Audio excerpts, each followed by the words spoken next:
right.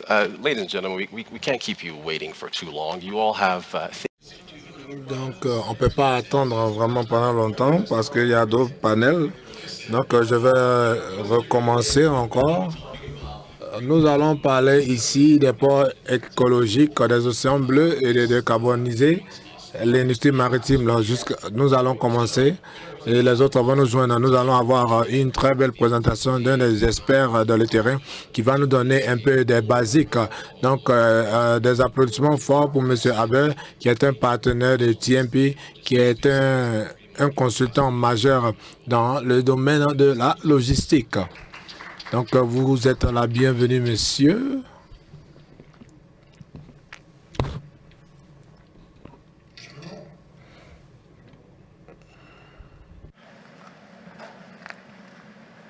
Yes, just 5 minutes. Donc, 5 minutes pour m'introduire rapidement.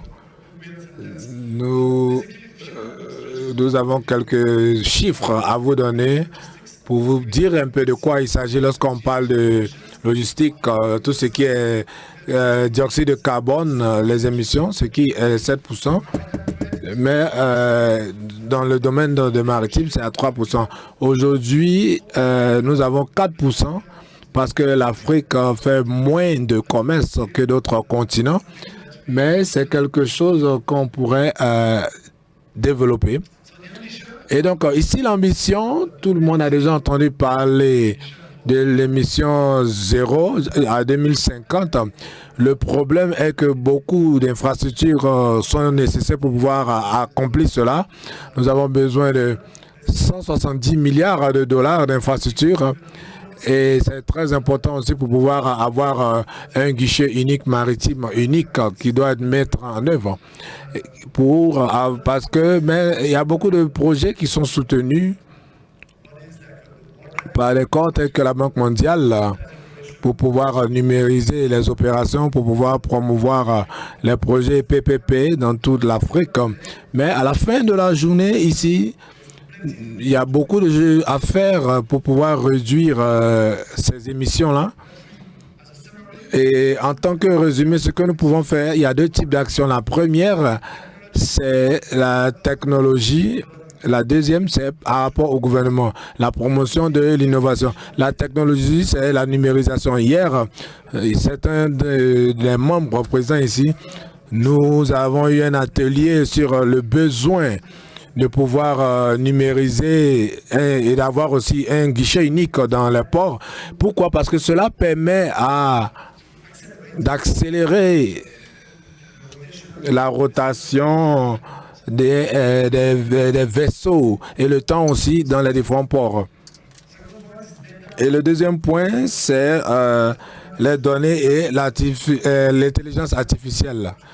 Il y a beaucoup de pays en Afrique tels que le Nigeria qui sont très dynamiques dans ce sens, mais l'intelligence artificielle permet de pouvoir optimiser les routines, pouvoir optimiser le chargement des cargos, des cargaisons. Cela commence déjà, mais je pense que ça va générer beaucoup d'améliorations regardant les émissions du dioxyde de carbone.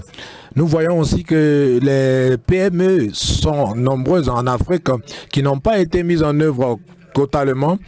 Nous avons le temps jusqu'en 2050 et nous pensons que jusqu'à ce moment, cela se fera. Concernant le gouvernement, qu'est-ce que le gouvernement pourrait faire? Aujourd'hui, honnêtement, il y a beaucoup de réglementations. Il y a des experts qui sont vraiment perdus de ce sens. Je pense que l'harmonisation et la standardisation sera nécessaire pour pouvoir modifier, pour pouvoir minimiser cela et pouvoir être plus efficace. Concernant l'infrastructure, bien sûr, c'est un facilitateur très important, avoir des ports modernes, parce qu'il y a un problème aussi concernant le financement. Vous savez que les PPP de secteur privé sont très importants. Nous avons des leaders aussi en Afrique, par exemple les ports. Il y a un des ports ici, des opérations portuaires. Il y a d'autres qui sont représentés ici aujourd'hui concernant la réduction de dioxyde de carbone. Nous avons aussi la modernisation. Il y a beaucoup de projets que je peux dire, par exemple, Michelin est en train de développer des ventres sur le port pour pouvoir avoir des carburants écologiques. Donc, pour pouvoir, tout cela pour pouvoir réduire l'émission du dioxyde de carbone. Donc, pour résumer certaines choses, regardant la numérisation, comme hier, Aboubakar du port de Djibouti a dit que la numérisation est moins chère que la facturation de la guerre en Ukraine. C'est relativement moins cher comparé aux bénéfices que cela peut générer. Il y a des systèmes de communication portuaire qui peuvent vous montrer ce que cela peut aider. Le guichet unique qui va permettre de pouvoir accélérer les navires qui viennent dans les différents ports, aussi pouvoir avoir une traçabilité avancée pour pouvoir optimiser le transfert des différents bateaux.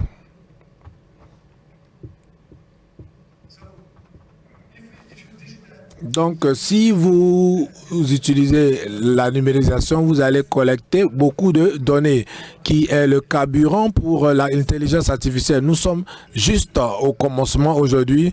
Ces données viennent un peu de partout, mais lorsque nous aurons beaucoup de données, on sera à mesure, à travers l'intégration du cloud, ça va vraiment nous aider à pouvoir développer de plus en plus des solutions conduites par l'intelligence artificielle. Nous avons besoin de données et je pense qu'à partir de cela, on sera à mesure de pouvoir tirer profit de plus en plus de cela. Les infrastructures, je vais un peu rapidement. Je pense qu'on va développer plus de la modernisation et l'extension des ports. Et ce qui est très important ici, c'est de pouvoir être multimode et pour être plus intégrant, parce que avoir plusieurs systèmes pour pouvoir accélérer, parce que en ayant plus de réduction du CO2. Et donc, voici un peu un exemple de l'innovation qui est en train de commencer. Elle est juste au point de commencement, mais si nous voulons accomplir un net zéro ambition en 2050, voilà un peu où nous pouvons améliorer cela. Le coût est vraiment élevé. On parle ici de 200 millions de dollars, 30 millions de dollars pour les flottes rétro, mais cela va être profitable dans le futur. Merci beaucoup pour votre temps. C'est une petite présentation, mais nous allons plus en développer avec les panélistes. Donc, continuez les applaudissements, s'il vous plaît. Ça a été une présentation fantastique. Merci beaucoup. Merci bien. Maintenant, nous allons appeler nos panélistes afin que nous puissions rentrer dans le vif du sujet de ce qui a été déjà établi devant nous. Je vais maintenant introduire notre Mathieu Friedbeck, le président de Siva Logistics, s'il vous plaît. Est-ce que vous pouvez prendre place? Merci. Donc, ma chaise est la noire, donc vous pouvez prendre quelconque autre chaise. On va appeler ici Chiku Mumbangi. Donc, désolé, je pense qu'avec le temps, je vais bien prononcer votre nom. Chiku Mugambi, qui est la présidente de Kobo Logistique. Et son nom a été déjà mentionné pendant la présentation. Monsieur Mehdi Tazerifi, qui est le directeur de Tanger Med. Et donc, j'espère que notre invité spécial va nous joindre pendant que nous sommes en train de converser. J'aime vraiment cette conversation parce que ça parle un peu de tout ce qui est transition de l'énergie pour que l'Afrique puisse aller de l'avant. Donc, Mathieu, je vais commencer avec vous. Basé sur ce qui a déjà été dit, est-ce que cette transition, cette décarbonisation de l'industrie maritime, est-ce que c'est un but réaliste? Est-ce qu'on peut vraiment accomplir nos différents objectifs?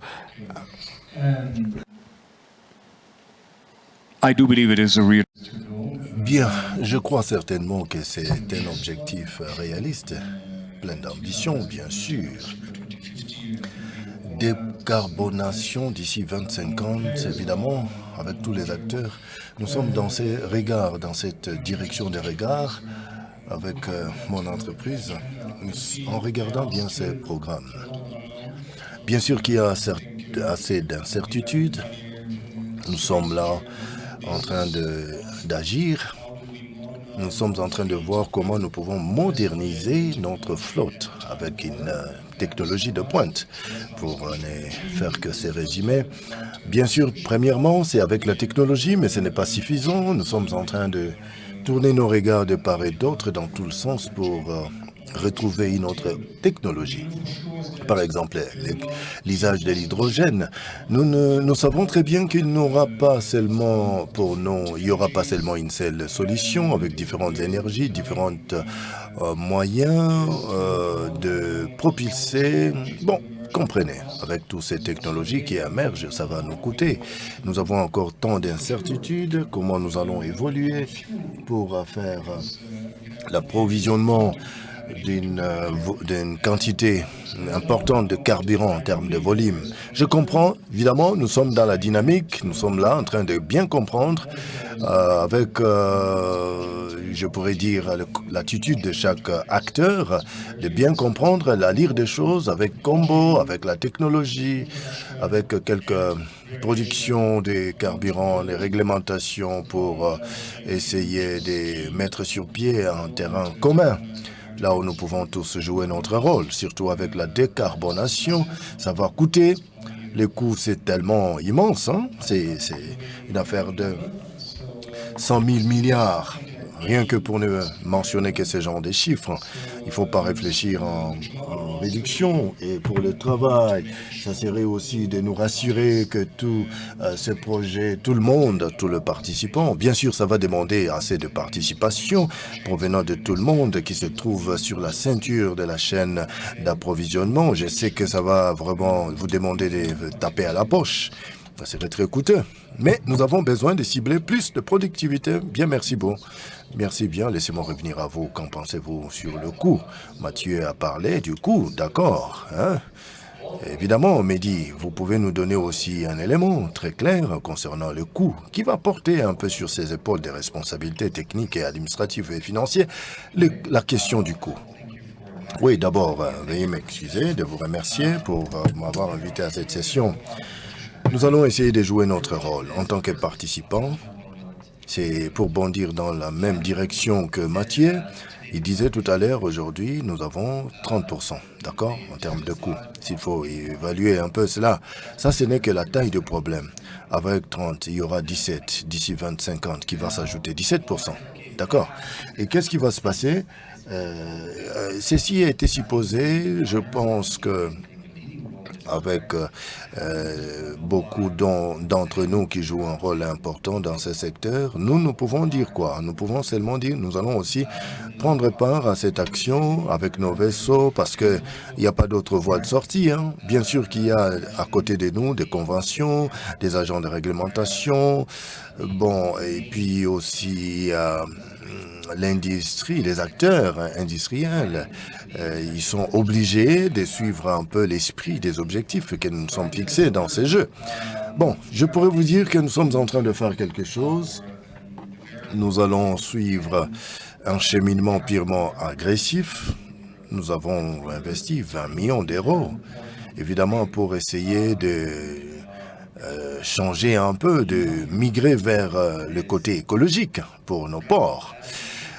Vous voyez, nous avons besoin d'avoir des ports écologiques, vous voyez, à orientation verte. Et par exemple, avec notre programme qui est actuellement en cours, c'est un des programmes qui nous permettra de connecter des vaisseaux, surtout avec approvisionnement en électricité lorsqu'ils font ancrage. Voilà un peu, nous sommes en train de travailler. C'est une démarche de longue haleine. Nous avons besoin que notre projet soit très clair, mais laissez-moi vous donner un exemple pour ne pas trop assaisonner de paroles sur ce que je suis en train de dire. Les solutions, c'est quoi? Impacter. Mais la question qui a été posée tout au départ, comment un guichet unique peut aussi participer dans cette démarche de décarbonation? Oui, nous l'avons dit, il y a un besoin spécifique de ce que nous appelons de l'assistance au sol depuis l'établissement portuaire. Vous comprenez? Le temps, c'est important. L'allocation, c'est important. Avec cela, on peut aller plus loin pour bien aligner notre industrie. Nous allons jouer notre rôle. Et avec le port... aéroport, c'est bon, mais avec le port, vous savez, d'abord, il y a l'information. Avec l'information, pensez comment mettre en place un bon système. Parce qu'avec le système, ça va vous permettre de comprendre d'où proviennent les vaisseaux. Et ça va vous donner subséquemment des chiffres. Disons-les, 25 minutes. Ça prend 25 minutes pour que le vaisseau puisse tourner, pour faire ses manœuvres avec 60 tonnes d'oxyde de carbone. Ça, c'est vraiment un grand risque et puis c'est immense. Donc, vous comprenez, lentement, il fera ses manœuvres. Alors, nous sommes là à l'observation pour suivre tous ces mouvements. Dites-nous, comment ça se passe? Comment vous allez essayer de jouer votre jeu? Écoutez, je ne vais pas être trop technique, mais d'une manière pragmatique, je l'ai dit parce que hier, parmi des secteurs d'amélioration que nous avons ciblés pour les ports africains, la question de manœuvre de vaisseaux nous posait de problèmes vraiment prioritaires. Alors pour nous d'aborder cela, il faut penser comment réduire les tonnages. Parce que vous imaginez avec ces tonnages immenses, le vaisseau est en train de faire cette manœuvre de tourner. Alors ça, c'est vraiment inhérent, hein? C'est vraiment inhérent pour nos ports. Nous devons penser comment organiser tout ceci. Mais qu'est-ce que ça signifie organiser? C'est-à-dire nous devons avoir un système portuaire bien engagé et avoir cette habilité et ces systèmes capables que nous avons en place pour bien mettre en œuvre ces systèmes. Ces genres de mise en œuvre, bien sûr, ça coûte beaucoup, surtout avec des grues, vous comprenez, mais allez lent. Il y a vraiment un impact positif en ce qui concerne la démarche des décarbonations. Oui, merci beaucoup, laissez-moi, Chico. Merci, vous êtes au niveau du Kobo. Et vous êtes avec des routes, des itinéraires pour le freight. Pouvez-vous essayer de nous faire un peu une caricature verbale partant de votre explication avec le Nigeria? Quels sont les défis que vous avez rencontrés et comment nous pouvons améliorer cet aspect des choses que nous sommes en train de cibler, la décarbonation? Merci beaucoup pour m'avoir indiqué. Bien sûr que nous sommes là dans des itinéraires, dans des routes, c'est bien. Bon, la question de l'infrastructure, évidemment, ça c'est un problème tout à fait réel. Et c'est ce que nous sommes en train de voir actuellement dans notre marché d'opération. Avec Nigeria, nous avons vu que, bon, comprenez, tout le monde est en train de souffrir pour le marquage de routes, mais au niveau du Nigeria, nous avons directement l'impact sur l'approvisionnement des engins lourds qui viennent au Nigeria, provenant de l'Europe, du Moyen-Orient, et ça vient déjà, ils ont 20 ans d'âge. Vous comprenez un peu? Ce sont des véhicules vieux. Alors, il faut maintenant harmoniser, il faut organiser. Hein? Alors déjà au Nigeria, des fois, les remplacements de pièces de rechange, tantôt c'est difficile pour nous de maintenir l'opération de ces engins lourds. Alors, lorsque vous voulez penser sur la dévaluation de devises, ça vous affecte le coût de pièces, de ces patrimoines. Et puis, des fois, il faut changer. Il faut aussi changer l'élan ou la dynamique de la maintenance. Tantôt, ça pose vraiment un problème, surtout lorsqu'il est question que nous puissions avoir ces engins lourds sur route, leur disponibilité, et ainsi de suite. Vous comprenez un peu? Parce que nous, notre devoir, notre bon sens, c'est quoi? Que nous puissions avoir ces biens disponibles. On peut travailler avec ce bien-là. Donc, jusque-là, nous sommes là. Mais pour revenir à cette même question touchant la décarbonation, nous sommes en train d'explorer de nouvelles voies, des nouvelles que nous appelons des solutions de transport à la clientèle, vers la clientèle.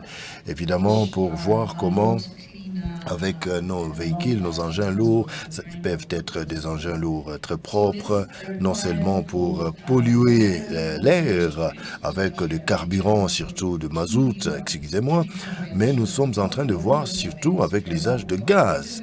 On peut décarboner et puis ça peut améliorer notre style de transport.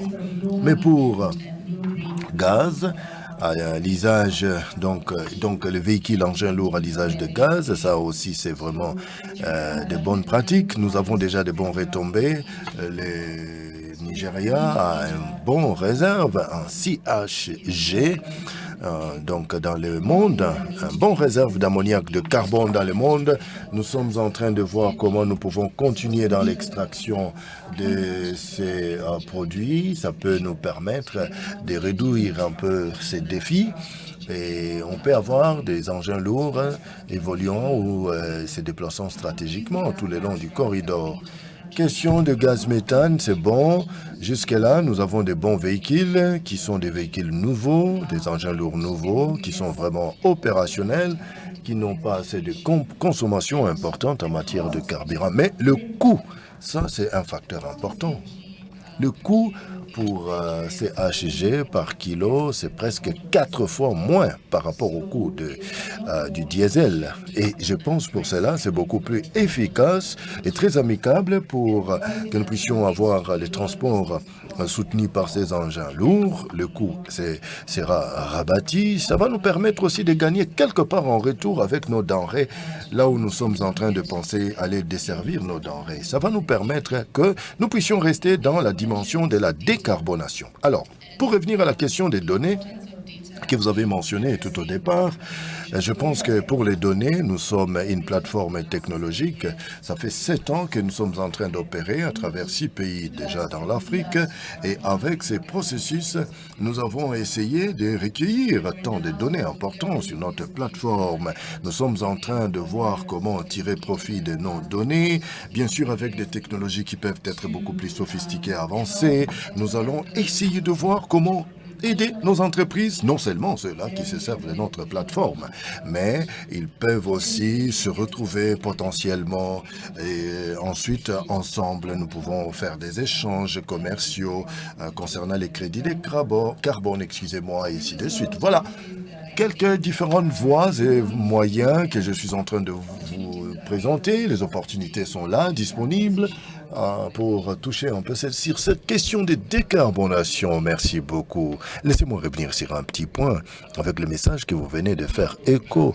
Qu'en pensez-vous de ce recul un peu macro, comment je pourrais dire, toile de fond macro, en quelque sorte, avec la dévaluation de la devise nigériane? Je comprends que ça, c'est vraiment un grand défi, mais dites-nous, quel est votre espace de disponibilité que vous offrez aux acteurs pour qu'ils ne puissent pas retrouver quelques, je pourrais dire, bouchons sur le chemin, pour qu'ils puissent arriver quelque part. Merci bien. C'est un point important. Vous avez mentionné quelque chose concernant le parcours de notre démarche pour la décarbonation. Je comprends. Pour ce qui concerne le coût, il y a le coût de construction, des ravitaillements en carburant et aussi pour la compensation avec tout ce que vous avez dit tout à l'heure. Comment nous allons tirer profit de ces données, je peux dire, notre mobilité, de profiter de ce que les données nous présentent. Bien sûr qu'il y a un problème de coût, un facteur de coût, et comment nous pouvons faire en sorte que l'industrie maritime soit décarbonisée. Et puis, autre chose, nous ne consommons pas, nous sommes en train de voir comment arrêter le combustible fossile pour voir comment trouver une voie alternative de renforcer les capacités pour voir comment aussi toucher sur le coût, réduire le coût. Et avec cela, on peut compenser d'abord en termes d'échelle et optimiser les données, bien sûr, parce que je trouve que... Parce que jusque-là, nous ne consommons pas. Hein? Nous jouons notre jeu pour question des entreprises de logistique, comme les nôtres, toutes ces entreprises-là, ou les entreprises de transport. Bon... C'est vraiment une démarche si immense. Nous sommes en train de voir comment continuer dans la recherche, dans nos démarches de développement, comment nous pouvons faire en sorte que nos navires, nos vaisseaux puissent devenir un peu ces genres de moyens de transport plus intelligibles, avec compatibilité technologique. Et avec cela, on peut avoir des données qui peuvent nous permettre d'optimiser tout ce que nous sommes en train de faire. Avec ça, nous allons réduire le poids de la consommation, n'est-ce pas? Parce que c'est ça notre élément clé en termes de décarbonisation. Merci beaucoup. Laissez-moi revenir sur un petit mot. Monsieur Osama Mohamed, qui est le PDG de notre port de Djibouti, s'il vous plaît. Notre frère, si vous pouvez vous joindre à nous, présentez-vous aussi au podium, s'il vous plaît. Merci beaucoup. Si vous pouvez vous joindre à nous. Hein.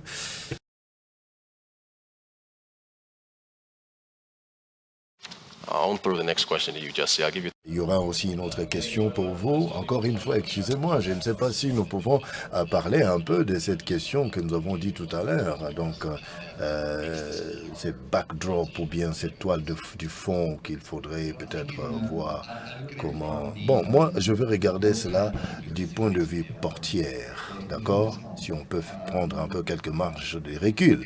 Nous nous concentrons sur cela. Il est vrai que nous avons porté plus de concentration sur interface, c'est-à-dire mer-terre, terre-mer. Vous comprenez, en termes de prévision projectionnelle, je pense qu'il y a assez de contributions parce que le véhicule, les engins lourds, c'est très important, ne vous en faites pas, c'est très important pour l'industrie maritime, mais nous sommes en train de nous focaliser avec cette industrie maritime. Mais l'initiative derrière ces rideaux de réalité, c'est quoi? C'est-à-dire, nous avons des engins lourds qui sont dans la partie terrestrielle.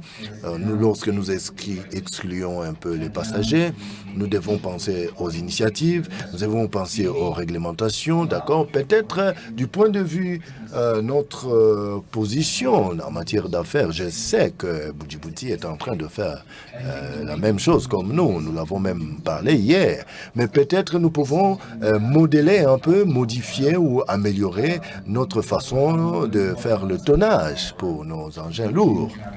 Et aussi, peut-être nous pouvons convertir, comment je peux dire, si nous avons la flotte pour ce manager, vous comprenez, peu importe qui est dans ce port, évidemment c'est une partie qui n'est pas visible, mais au niveau de port, comprenez-moi, il y a trop de manœuvres d'un terminal à l'autre jusqu'à la sortie, et ça peut nous permettre d'avoir le mouvement. Nous sommes en train de voir comment travailler, changer le décor de ces réalités, et c'est là où nous sommes en train de voir ce que nous pouvons faire. Pour évoluer dans la même direction, c'est un projet, bien sûr, qui doit pousser des limites parce que nous avons besoin d'aller de l'avant avec notre objectif que nous nous sommes fixés, c'est la décarbonation. Merci beaucoup. Je ne sais pas comment vous pouvez nous parler un peu de Djibouti du point de vue de la Corne d'Afrique, surtout avec votre réalité portuelle. Qu'en pensez-vous? Quelles sont les pistes qui vont vous amener jusqu'à la décarbonation? Bien, merci. Pour moi, personnellement, je pourrais vous dire que le point d'ancrage du Djibouti, nous avons comme priorité d'action la décarbonation. Au niveau de l'autorité, nous avons investi 1,7 milliard de dollars. Non, parlez à haute voix, il ne faut pas être si timide. Déjà, au niveau de l'autorité portière, nous avons investi 1,7 milliard de dollars. Créant des zones franches, créant d'autres moyens, et puis nous achetons d'autres grues, d'accord, au niveau, pour que nous allons installer au niveau de port. En termes d'efficacité, en termes d'opération, nous sommes bien. Évidemment, nous avons des véhicules qui peuvent venir 57 minutes donc de la route jusqu'au niveau du port. Ça nous apporte des containers et puis comment je peux... On décharge des containers. Que ce soit des containers pleins, vous voyez, ça peut vous prendre seulement 6 minutes. Nous prenons un tonnage vraiment qui est bien géré. Nous faisons tout pour éviter le temps. Voilà, la documentation est très claire. D'abord, on a voulu casser un peu la paperasse pour rester dans les systèmes électroniques, hein, pour accélérer un peu toutes ces manœuvres maritimes. Et ensuite, lorsque nous avons commencé par l'investissement, nous avons pensé à l'énergie propre. Au niveau de l'autorité portuaire, nous avons investi à 60 mégawatts qui sera bien utilisé par la zone franche. Et aussi, avec cela, nous nous sommes focalisés d'abord sur l'efficacité de l'opération, éviter la paperasse, d'accord, pour qu'il y ait un mouvement fluidique des cargos. Oui, j'ai bien compris. peut-être votre monnaie n'a pas vraiment connu assez de fluctuations. Parce que actuellement nous parlons un peu de cette rechute macro avec l'inflation. Dites-nous, est-ce que, avec ce que vous avez dit tout à l'heure, vous avez joué un rôle important avec ce que vous avez investi, 1,7 milliard. Dites-nous un peu, qu'en pensez-vous de cette toile de fond, c'est recul ou bien cette... Au Djibouti, nous n'avons pas été vraiment affectés par la sécurité d'abord de la région, surtout avec la situation internationale. Au niveau de la mer Rouge, vous connaissez vous-même l'actualité actuelle, quels que soient les dérapages que nous avons, les dérapages de conflits, les représailles conflictuelles que nous avons au niveau du Moyen-Orient, même avec la pandémie Covid, nous n'avons pas eu de problème. Mais pour ce qui concerne la sécurité régionale en tant que telle, bien sûr, ça nous a affecté. Ça a affecté beaucoup en termes d'importation parce qu'il fallait que les importations, l'exportation puissent avoir un flot ou un mouvement sans entrave vers l'Éthiopie surtout. Parce que vous comprenez, internationalement, en termes d'événements, de mouvements, à cause seulement de dérapages, des représailles au niveau de la mer Rouge et aussi de la recrudescence pandémique du Covid-19, c'est là où nous avons seulement connu le problème. Hier, j'ai entendu parler des véhicules électriques. Nigeria, je comprends, vous avez un peu certains problèmes en matière d'électricité, mais dites-nous un peu, la cime de cette transition concernant ces véhicules efficaces, dites-nous, est-ce que vous pourrez être capable de proliférer dans la région? Comment vous... Dites-nous un peu, vous pouvez toucher quelque chose en matière de nous présenter un peu la dynamique, surtout avec tous ces mouvements de transport? Bien, je pense actuellement avec le point de prix actuel pour les engins lourds, ou bien je peux dire entre guillemets des camions, c'est autour de 100 000 $. Tout dépend du fabricant et aussi de ses origines. Soit les véhicules chinois, les engins lourds chinois sont moins chers par rapport aux engins lourds, je pourrais dire, provenant de l'Europe. Particulièrement, transport, oui. Avec le financement, oui. Nous savons, le prix ne font que faire le pic. Mais pensez surtout à un engagement à long terme d'une entreprise qui pourrait vous garantir certains volumes de mouvement. Les paiements peuvent être mensuels. Et après, la durée du contrat, pour revoir un peu les transports en tant que tels. Et ça sera un financement que vous pouvez injecter pour peut-être 4 ans. Ça va vous permettre de suivre les choses et puis revenir un peu voir comment auprès des transporteurs vous pouvez changer. Mais les transporteurs, des fois, ils utilisent ces moyens avant la fin de la vie de cet engin, mais nous sommes en train de trouver une autre voie de sortie, c'est-à-dire après la vie du bien, est-ce qu'il ne peut pas y avoir quelque chose de remplacement qui peut nous permettre d'utiliser à 7 ans, à 5 ans? Bon, tout dépend du fabricant de cet engin lourd, tout dépendra aussi de l'infrastructure routière que nous avons au niveau de l'Afrique. Et après cela, on pourrait peut-être commencer à voir comment démonter un peu cet engin, vendre les pièces de réchange, etc. Alors, pour migrer des engins lourds fonctionnant sous le carburant diesel vers le gaz, bon, ça demande quand même une stratégie. La performance de ces véhicules, après considération, c'est très important. Les transporteurs, bien sûr, ils connaissent aussi des défis et ils ont besoin de sentir un peu la performance de ces véhicules sur route. Et ce qui signifie que nous avons assez besoin de savoir comment évaluer un peu de long transport, 700 km, là où vous n'avez pas de panne, Vous comprenez, il y a encore assez d'hésitation, surtout dans ce secteur de transport. Au niveau de l'Afrique de l'Est, bien sûr, il y a assez actuellement un plongeon nouveau vers l'adoption des véhicules électriques. Nous avons des entreprises de transport que nous disons transport taxi. Au niveau du Kenya, nous avons des bus, des autobus qui fonctionnent sous gaz. L'infrastructure d'imposition de prix, des charges, etc. en termes de paiement, ça aussi c'est un autre grand défi. Mais bon, écoutez, les taxis peuvent toujours évoluer, continuer. Au niveau de l'Afrique de l'Ouest, bien sûr, ils ont encore d'autres voies de sortie à aller ou à découvrir. Et déjà, l'électricité, ça pose un petit problème.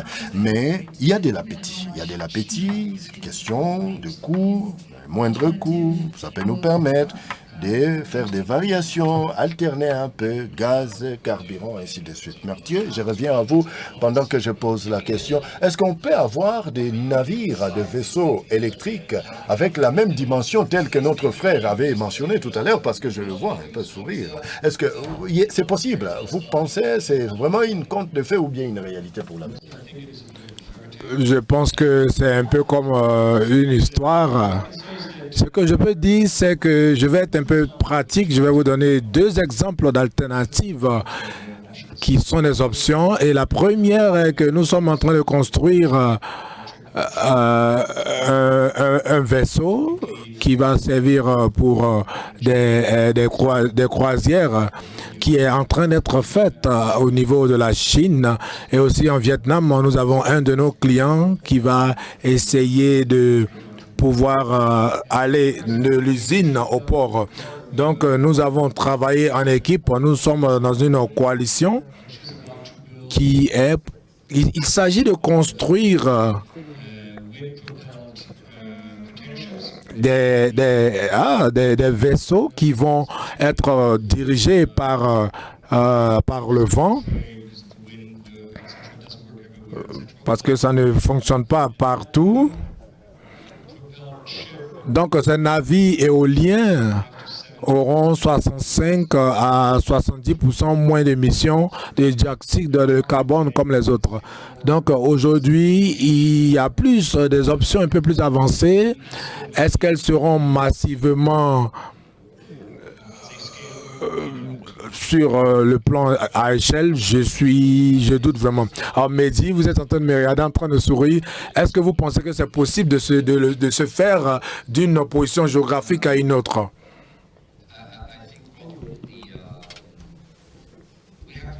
On doit regarder comment est-ce que le commerce mondial est organisé et aussi voir à la taille qui est vraiment gérée d'un continent à un autre. Et il y a des faits en termes de ce qui se fait déjà, mais je pense que basé sur ce qui est dit, parce que nous sommes en train de parler des conteneurs, parce qu'il y a l'autre trafic qui s'ajoute au-dessus de cela, parce que ça contribue aussi plus en termes de tout ce qui est émission globale de ces conteneurs. Mais je pense que ce qui a déjà été fait par tous ces différentes compagnies-là, c'est pour pouvoir consolider et de continuer à s'assurer qu'on peut toujours gérer plus tout ce qui est le commerce global sans pouvoir entacher à ce qui se fait déjà. Donc, on va essayer de construire de nouveau, mais pouvoir utiliser des carburants différents. Donc, quel est le prochain carburant? Le fait, c'est que ce sont eux qui sont de l'avant, qui commandent les différents navires. On va s'assurer qu'ils sont compatibles avec les carburants qu'ils vont pouvoir développer, et éventuellement c'est un peu comme ça que l'industrie a été structurée. Donc, pour répondre directement à votre question, je pense que c'est très technique. On revient sur la capacité pour voir un peu qu'est-ce qui doit être fait en termes de taille et en termes de poids. Et donc, je pense que nous sommes en train de nous préparer à la prochaine étape. Mais d'abord, on doit être à mesure de pouvoir gérer ces navires pour pouvoir fournir le carburant et s'assurer déjà que l'industrie peut toujours continuer à travailler et pouvoir livrer tout ce qui est compétition logistique. Donc, je pense que c'est ce qui est en jeu ici. Donc, en termes de ce qui doit être fait, vous avez parlé d'investissement que se font en Djibouti. Est-ce que les ports sont prêts pour ce genre de carburant ou est-ce que c'est une imagination? Nous ne sommes pas encore prêts à faire face à ce genre d'innovation-là. Je pense que le gouvernement ne peut que se préparer pour ça parce que on doit vraiment essayer de s'approprier et voir ce qui peut se faire parce que ça sera vraiment difficile en termes d'économie avec les différents cargaisons que nous avons, mais en tant que gouvernement, on peut juste se préparer et s'assurer que nous sommes prêts pour la prochaine phase. Donc, on parle de mise en œuvre pratique de l'intelligence artificielle. Nous en avons beaucoup parlé durant ce CEO Forum. Donc, je reviens à vous. Qu'est-ce que l'intelligence artificielle, de façon pratique, peut apporter à votre business pour pouvoir faciliter vos différentes opérations? Bon, pour commencer, je pense que c'est une détermination plus rapide du commerce. Ça va être une méthodologie systématique et claire pour pouvoir déterminer le commerce. Cela ne sera pas uniquement que pour nous qui sommes dans la logistique, dans le transport logistique, mais je pense que c'est tous ceux qui sont dans la chaîne de valeur de la logistique. Et on est en train de devenir plus intelligents et plus entreprenants.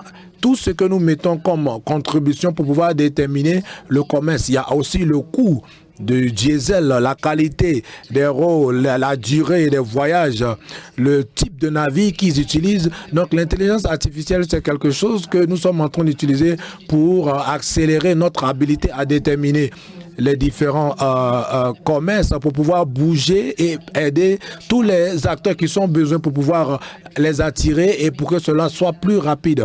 Donc on essaie ici de comprendre, les entreprises sont vraiment claires sur combien est-ce qu'ils vont payer et je pense que tout ça a été déjà bien défini et c'est garanti la livraison des camions et des navires à un certain prix.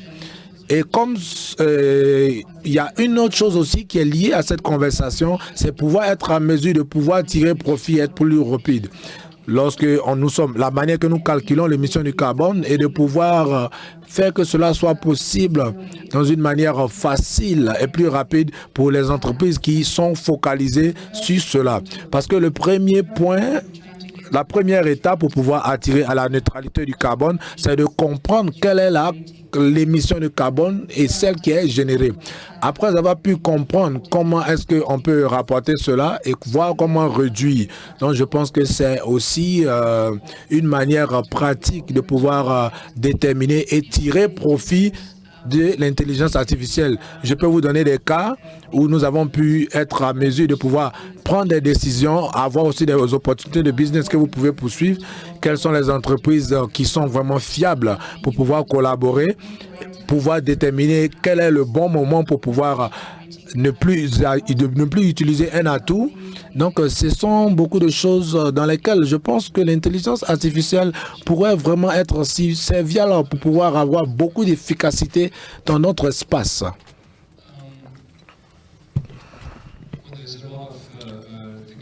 Il y a beaucoup de réflexions qui se font.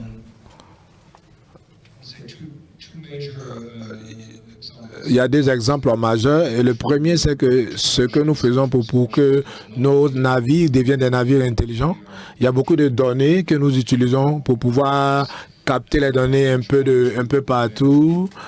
On essaye de pouvoir utiliser ces données pour pouvoir optimiser nos routes, pour utiliser la manière que nous opérons. Donc ça, c'est sur le côté de la mer. Nous avons des réseaux de transport et nous essayons d'évaluer ces réseaux. Ça dépend du flux et aussi les différents clients. Donc, de façon répétée, on a pu développer ce réseau de la meilleure manière possible pour pouvoir optimiser l'expérience des clients, mais aussi l'élément le plus important qui est le coût. Nous avons parlé beaucoup des investissements que vous avez faits. Où est-ce que est située l'intelligence artificielle? Nous nous sommes embarqués dans un développement joint avec un des développeurs qui est appelé Swatila. Nous avons récemment signé un accord pour un système qui est focalisé sur ce qu'on appelle juste à temps. Et donc, il a décrit cela tantôt, c'est que l'ordinateur va prendre le dessus pour décider quand est-ce que le navire doit arriver au port et ça va être un peu vraiment plus efficace dans tout ce qui s'agit. Donc, on a un modèle d'intelligence artificielle qui nous aide à pouvoir faire tout cela. Et qu'est-ce que vous avez à dire aussi concernant l'intelligence artificielle? Je pense qu'on a pu déterminer plusieurs domaines où l'intelligence artificielle peut beaucoup faire la différence. Mais la question, est-ce que nos ports sont prêts à laisser les machines décider et prendre les décisions, tout ce qui concerne la décision de pouvoir faire les déchargements, Donc, est-ce qu'on est à mesure de pouvoir mettre de côté l'élément humain? On a besoin de connaître l'expérience de ces personnes qui y sont déjà. En ce moment, l'intelligence artificielle qui y existe est utilisée comme intelligence pour pouvoir suggérer les meilleures manières pour pouvoir mener ces opérations. Lorsque on parle des domaines dans lesquels ça peut vraiment avoir un impact, l'avantage du système de la communauté portuaire ont seulement un guichet unique en maritime où le gouvernement et les entreprises ont une plateforme. Et donc, on a un composant de business à business. Donc, ça permet d'intégrer tous ceux qui sont dans l'import concernant les différents navires. Donc, les ports ont une visibilité claire sur ce qui se passe sur le secteur privé à la fois. Donc, ils ont finalisé le document. Donc, ils peuvent venir me voir à n'importe quel moment. Donc, nous pouvons calculer beaucoup d'entreprises qui peuvent venir nous voir en 24 heures ou en 8 heures. Donc, concernant le transit jusqu'en Éthiopie, ça va le prendre jusqu'à 72 heures. Et donc, cette information est disponible au port. Maintenant, ce que nous essayons de faire, nous essayons de gérer, d'identifier une certaine routine qui va nous aider dans tout ce qui est notre planification. Où est-ce qu'on peut vraiment stocker les conteneurs et voir comment cela peut être optimisé. Et donc, c'est les clients qui ont la plus haute probabilité de pouvoir avoir les conteneurs le plus rapide possible. Et donc, le plus tôt serait au-dessus, ceux qui vont prendre plus de temps, et ceux qui vont prendre plus de temps seront au bas. Donc, c'est quelque chose sur lequel nous sommes en train de travailler. Et cela a beaucoup de résultats satisfaisants. Et nous sommes prêts à pouvoir le développer dans les mois à venir. Donc, merci pour cela. Donc, je veux parler un peu de tout ce qui est régulation. Mathieu a déjà en parlé. Chiku, les régulateurs, est-ce qu'ils sont vraiment en ligne avec les opérations? Est-ce qu'ils vous rendent la tâche facile concernant l'intelligence artificielle? Honnêtement, je pense que sur tout ce qui est concernant la route, on n'a pas une interaction directe avec les régulateurs. Cela n'affecte pas vraiment notre opération parce que s'il y a des délais au port à cause de tout ce qui est douane et leur habilité à pouvoir bouger la cargaison, c'est une implication directe. Il y a 2 ans de cela, la frontière entre le Kenya et l'Ouganda, on a eu à avoir des problèmes avec... ça a pris vraiment de temps parce qu'il y a eu beaucoup d'embouteillage de trafic pour pouvoir aller d'un point de douane à un autre pour faire le dédouanement. Donc, j'ai eu à discuter avec des agences gouvernementales pour qu'ils puissent comprendre notre modèle de business.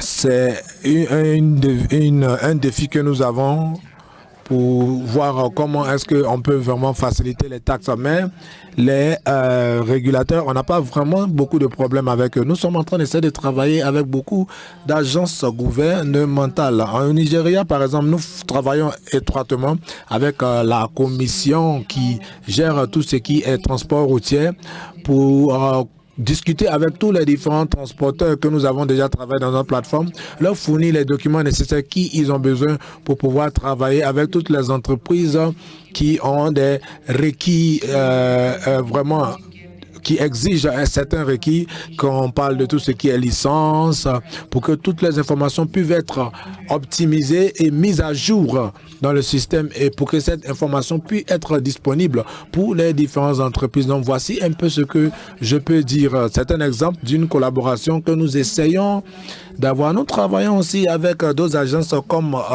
le Conseil de promotion du Nigeria. Nous essayons de voir comment on peut dépenser plus de ressources, tout ce qui est logistique comme un facilitateur pour l'export. Mais la réglementation, c'est plus sur les lignes maritimes. Donc, je viens vers vous, Mathieu. Comment est-ce que les réglementations Et comment est-ce que ça se passe concernant les réglementations à votre niveau? Sérieusement, nous sommes un opérateur global et notre paysage est le monde entier. Ce qui est difficile, c'est de pouvoir naviguer avec des environnements réglementaires différents, surtout lorsque on parle de libre-échange mondial. Donc, nous avons une Europe réglementaire, surtout en Amérique du Nord, donc, et aussi en Asie. Ce que cela signifie, c'est que ça permet de créer un écosystème différent. Et donc, nous avons fait le plaidoyer avec une compagnie qui est dans le domaine aérien, et aussi avec des organisations internationales maritimes pour regarder un peu l'agenda, pour pouvoir développer et mettre en place un domaine qui va aider tous ceux qui sont au niveau européen, parce que c'est ce qu'on essaye de mettre de l'avant. Parce qu'on veut avoir un paysage compétitif où tout le monde connaisse les différentes règles et savent comment est-ce qu'on doit jouer. Donc, nous sommes pas loin de la fin de notre session. Nous avons commencé un peu tard, mais je vais vous donner un peu la chance à Mehdi de parler un peu sur ce qui est réglementation. Concernant ce que nous avons dit, je pense que les plus actifs sont les Européens lorsque on parle des frais, parce que c'est ce qui nous affecte un peu. Même si nous ne sommes pas européens, nous sommes le port méditerranéen leader. Et donc, en Europe, donc c'est vraiment clair parce que ça a été vraiment développé à cause de tout ce qui est commerce, tout ce qui est carbone. À la fin, bon, toute entité essaie de discuter. Nous travaillons avec IMO pour s'assurer que ça va être une règle internationale, que ce soit au lieu que ce soit régional. Donc nous travaillons plus avec les acteurs mondiaux pour qu'ils regardent le problème de façon différente pour chaque continent.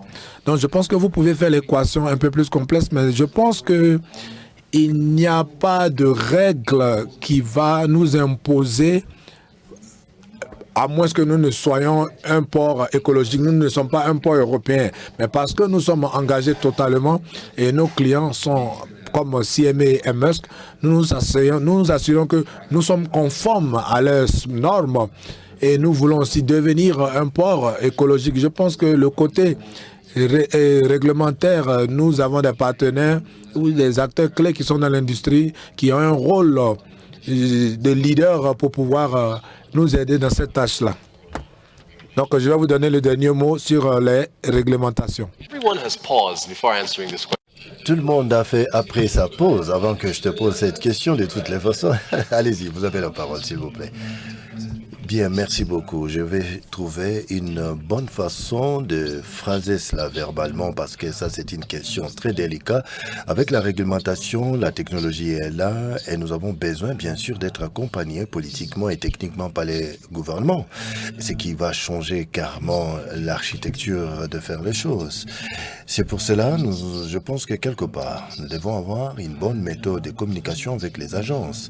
Malheureusement, nous sommes actuellement dans un environnement où les intérêts doivent être alignés de toutes les façons avec les intérêts aussi des autres personnes qui jouent un rôle important dans le secteur de la communication, qui est tout à fait un rôle important. Nous devons tout faire de convaincre différentes phases, différents intervenants, parce que avec le système de gestion portuaire, vous savez, nous ne pouvons pas nous tenir à l'écart de la technologie. Ça prend quelquefois du temps avec des solutions à apporter, évidemment.